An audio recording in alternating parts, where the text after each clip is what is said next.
Bonjour, moi c'est Karine. Nous sommes au jardin des Cerises, un jardin partagé et solidaire situé à Digne-les-Bains. Je vous propose de découvrir l'art de la grelinette. À quoi sert la grelinette? Pour ma part, je n'aime pas me fatiguer et me faire mal.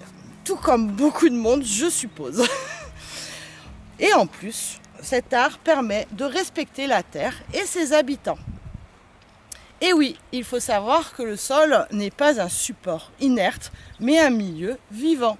D'où je m'explique, le sol est composé de 4 strates, bien différenciées. Et du coup, nous, ce qui nous intéresse avec l'art du grelinage, c'est bien les 2 premières. Donc, les deux premiers aux 5 cm, nous avons la litière et la couche en décomposition. Les résidus organiques, feuilles mortes, déjections animales, etc., se décomposent, s'accumulent et sont décomposés par les micro-organismes du sol et par les petits invertébrés.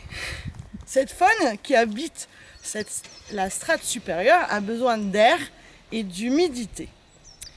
La deuxième strate, elle se situe entre 5 et 20 cm. Les micro-organismes transforment la litière en sels minéraux assimilables par les plantes et liés aux argiles du sous-sol. Ils en font des petits agrégats nutritifs stabilisés par les treillis formés par les champignons. C'est un milieu décompacté grâce aux organismes qui y vivent. Ainsi, l'eau, mais aussi l'air, y circulent. Ces 2 strates sont des strates dites aérobiques. La grelinette, donc c'est une invention de Monsieur Grelin. Donc il y a plusieurs noms, il y a biofourche, et les autres je ne sais plus les noms, mais voilà, nous on appelle ça une grelinette. Elle est composée, alors vous avez des grelinettes à 5 dents, des à 4 et il y en a à 3 dents. Donc il y a les dents qui sont recourbées et 2 manches. Donc on ne tient pas la grelinette bien sûr comme ça, mais bien comme ça pour travailler le sol. Et le geste efficace de la grelinette, vous la posez devant, vous gardez bien le dos droit et allez, on y va tranquillement. Hop. On enfonce les dents en biais et comme vous pouvez le voir, il y a beaucoup d'herbe.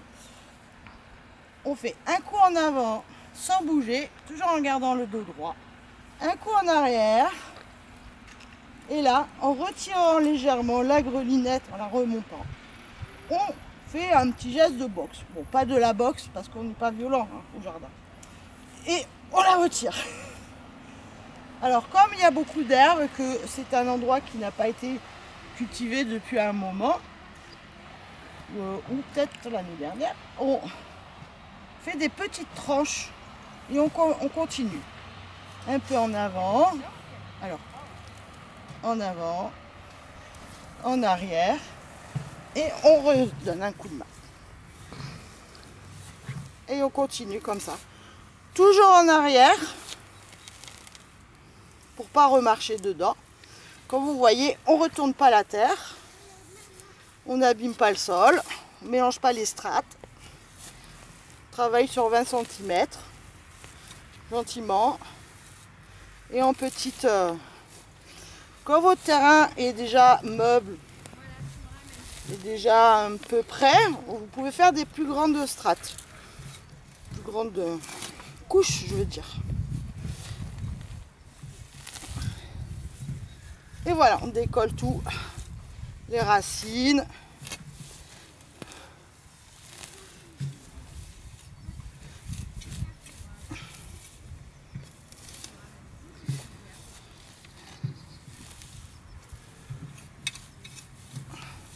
Alors on ne soulève pas l'outil. Ah. On ne soulève pas l'outil parce qu'il est un peu lourd. On fait glisser, hein.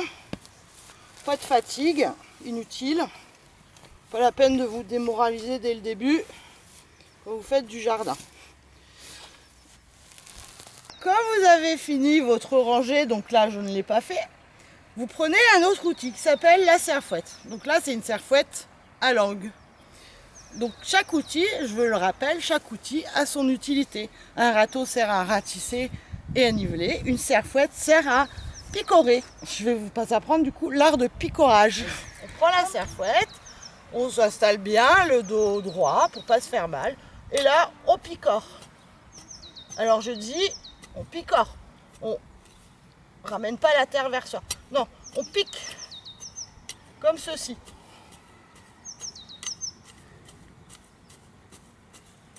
On picore, on fait la poule. Or, c'est bien de le faire avec les enfants, en famille, comme quoi chacun peut trouver sa place. Là, on enlève la terre des racines des herbes qu'on ne veut pas cultiver puisqu'on ne les mange pas forcément. Parce que cette terre, c'est la meilleure, c'est là où il y a beaucoup de nutriments, de sels minéraux qu'on remet à la surface et qui profitera à nos légumes, nos plantes qu'on va semer ou repiquer. La terre là, elle est très mouillée, donc on peut commencer un coup de grelinage sans le picorage et revenir 2 jours après en attendant que la terre se ressuie. Voilà, on vient, le sol a été greliné, picoré, j'ai enlevé toutes les herbes et les racines, donc on peut voir que on enlève quand même pas mal de racines. Bon, après cette herbe, voilà, on va pas la jeter, comme je vous ai dit au début du film. J'aime pas travailler pour rien, donc ça on vient de l'enlever, on va le remettre dans la terre, enfin pas dans la terre, hein, on s'entend, on va le rétaler parce qu'on laisse pas de l'herbe comme ça, de l'herbe en tas, il faut l'étaler. La sécher, on va attendre quelques jours pour qu'elle sèche. Et puis on reviendra comme ça. Alors cet avantage c'est qu'on ne laisse pas notre sol nu. Donc on le recouvre. On lui fait une petite couverture pour pas qu'il attrape froid. L'herbe va sécher. Quand l'herbe sera sec, la terre aussi. Donc on pourra redécoller le reste de ce qu'on n'a pas pu enlever puisque là la terre est mouillée. Donc on laisse comme ça, ça protège le sol et ça va servir de paillage.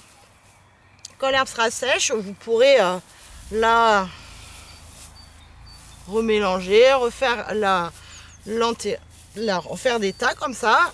Hop, ça sera sec et ça servira de paillage. Et là, il n'y aura plus qu'à planter ou semer. En résumé, au jardin, on favorise la vie du sol en respectant les strates du sol, en apportant de la matière organique, en ne laissant jamais le sol nu. Eh bien, maintenant, à vous!